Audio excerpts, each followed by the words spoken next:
네, 한덕수 대행의 대미 협상 관련 기자회견 시작하도록 하겠습니다. 네, 한덕수 대통령 권한대행이 24일과 25일 한미 재무통상장관이 참여하는 2+2 관세 협상을 합니다. 한덕수 대행에게 경고합니다. 내란수계가 임명한 내란 정권의 내란 총리에게 주어진 임무는 짧은 기간의 대통령 선거 관리를 무탈히 해내는 것뿐입니다. 대행체제는 국가의 전략적 이익이 걸린 협상에서 국민을 대표할 자격이 없습니다. 권한 대행일 뿐 국민의 손으로 선출한 민주적 정당성을 갖추지 못했을 뿐더러 더군다나 민주주의라는 헌법적 가치보다 개인적인 정적 제거의 수단으로 군을 동원해서 내란을 일으키고 파면당한 정권의 국무총리에게 대한민국의 국익을 둔 협상의 권한을 쥐어줄 수는 없습니다. 미국과의 협상을 조기에 타결할 실익도 없습니다. 현재 상황에서 대미 협상의 조기 타결 자체가 국익 손실을 의미합니다. 협상팀이 할 일은 실질적 의미의 협상이 아니라 미국의 요구사항과 진의 그리고 전략을 최대한 파악해서 국내에 보고하는 수준에 머물러야 합니다. 이것을 넘어가는 한덕수 대행의 어떤 대미 약속도 월권이고 반국익입니다. 모든 정당들과 대통령 후보들은 행여 한덕수 대행 체제가 협상안을 가지고 오더라도 차기 정부가 이에 구속되지 않을 것임을 천명해야 합니다. 한덕수 대행 체제가 대미 협상에 자격이 없다라는 것은 오히려 실질적인 협상을 미룰 좋은 명분이 될 것입니다. 미국이 직간접적인 경로로 협상의 의제로 올린 사안들을 보면 말이 관세 협상이지 우리나라 입장에서는 핵심 국가 이익들을 총망라하고 있습니다. 한국의 자동차 배기가스 규제, 쇠고기 수입 제한, 넷플릭스 등 글로벌 콘텐츠 업체의 망 사용료 등 다양한 비관세 공공규제들을 포괄하고 알래스카 LNG 개발과 조선업 등 대미 직접 투자들까지 겹쳐 있습니다. 여기에 주한미군 주둔 비용과 한반도 동북아 안보에서 한국의 지위와 역할 등 안보 현안들까지 들어 있습니다. 2개월 남짓 선거를 관리하는 내각이 이런 전략적인 국익을 놓고 국민을 대표한다는 것은 상상할 수 없습니다. 경거망동하지 않기를 한덕수 권한대행에게 경고합니다.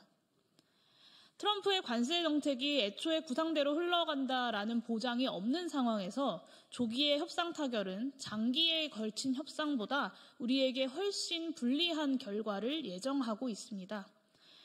대미 흑자교역국에 대해 날조에 가깝게 계산된 세율을 적용한 미국의 상호 관세 부과 천명 이후에 글로벌 채권 시장에서 대량의 미국채 매도가 시작됐습니다.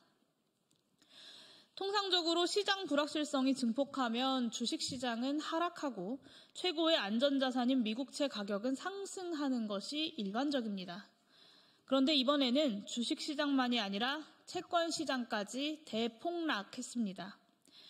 미국채 가격이 폭락하면서 0.2%만 변화해도 큰 폭의 변동으로 인식하는 10년물 미국채의 수익률이 3.9%에서 4.5%로 급등했습니다. 이것은 폭탄에 비유되는 상호관세 부과가 안고 있는 불확실성이 안전자산으로서의 달러 지위를 위협하는 상황을 반영한 것입니다. 주식과 채권 양쪽 모두에 걸친 금융시장의 압력으로 트럼프 행정부는 발효 13시간 만에 중국을 제외한 모든 국가에 대한 상호관세 부과의 90일 유예를 발표해야만 했습니다. 트럼프 행정부의 관세 정책 구상에서 금융시장의 반응만 예측에 실패한 것이 아닙니다.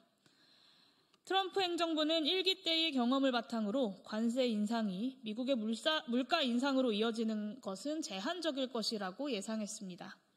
하지만 연방준비제도 이사회의 판단은 다릅니다. 제롬 파월 연준 의장은 지속적으로 해임 가능성을 들먹이는 트럼프 대통령의 금리 인하 압박에도 거부의 의사를 명확히 하고 있습니다. 관세 정책이 몰고 올 경기 침체를 우려하는 트럼프 행정부와 물가 인상 우려로 금리 인하를 서두르지 않는 연준의 교착 상태는 트럼프 행정부의 관세 정책 약화 내지 좌초 가능성을 높이는 요인입니다. 이것의 대미 협상 전략에 함의하는 바는 조기 협상 타결에 대한 강박이 오히려 우리에게 불리하다라는 것입니다. 중국과의 통상전쟁에서 미국이 승리할 것이란 전망도 밝지 않습니다. 백악관은 중국에 대한 보복적 관세율은 유지하면서도 중국산 스마트폰 및 기타 전자제품에 대한 임시 면세 조치를 취했습니다. 그렇지 않을 경우에 미국의 소비자들에게 감당할 수 없는 비용을 초래할 것이 명확했기 때문입니다. 이 사례의 의미를 일반화해서 이야기하자면 자유무역 세계화 시대에 구축된 글로벌 밸류체인은 대중봉쇄에 가까운 미국의 관세율 부과로 인해서 단시간 안에 재구축되지 않고 이를 너무도 잘 알고 있는 중국이 쉽게 굴복하지도 않을 것이라는 이야기입니다. 중국의 경제 발전을 저지하려는 트럼프 행정부의 관세 정책에 한국의 통상 전략을 일치시키려는 것은 너무나도 위험합니다. 그런데 자칭 통상 전문가라고 이야기하는 한덕수 권한대행은 협상을 하기도 전에 해외 언론과의 인터뷰에서 이런 위험한 인식을 드러냈습니다. 국책연구기관 대외경제정책연구원도 중요한 지적을 하고 있습니다. 반도체, 자동차, 철강, 전자제품 등 우리의 대미 수출 주력 상품들은 국가 간 협상이 가능한 상호 관세 적용 상품이 아니라 이미 미국이 어느 국가를 막론하고 전 세계를 대상으로 25%의 관세를 매겼거나 곧 매길 것으로 예고한 보편 품목 관세의 대상이라는 점입니다. 이는 협상의 조건 자체가 협상 타결로 얻어낼 이익보다 내줄 손해를 더 크게 만드는 요인입니다. 실질적인 협상을 언제까지나 미루기만 하자라는 것은 물론 아닙니다. 트럼프 행정부의 관세 정책이 구상대로 흘러가지 않고 약화하거나 또 궁극적으로 좌초되더라도 그것이 우리나라가 순수 외국 지위를 누렸었던 과거의 자유무역 세계화 질서로의 회귀를 의미하지는 않을 겁니다. 2024년 대미 무역수지 흑자가 전체 무역수지 흑자보다 더 클 정도로 미국 시장은 우리 경제에 중요한 위치를 점하고 있고 다가올 협상에서 이익의 균형을 이루고 피해를 최소화하는 협상은 절대적으로 중요합니다. 요점은 한덕수 권한대행은 지금 대한민국의 미래가 걸린 그 중요한 협상을 할 자격이 없고 협상의 조기 타결 노력이 오히려 중대한 국익의 손상으로 이어질 가능성이 너무나도 다분하다라는 것입니다. 가장 우려스러운 것은 윤석열 일당이 벌인 내란 행위에 대한 헌법재판소의 단호한 판결과 국민들의 심판에도 불구하고 자기 지위를 망각한 내란 대통령의 권한을 대행하고 있는 한덕수의 대통령 놀이, 그리고 더 나아가서 실제로 대통령이 되고 싶은 한덕수 개인의 꿈을 위한 사전 선거 운동이 국익 손상으로 이어질 가능성입니다. 한두 가지의 생색용 이익을 얻어내고 전략적 손해를 내주는 협상안을 들고 와서는 자신의 성과로 홍보하려는 한덕수 권한대행의 매국적 동기에 대해 강력하게 경고합니다.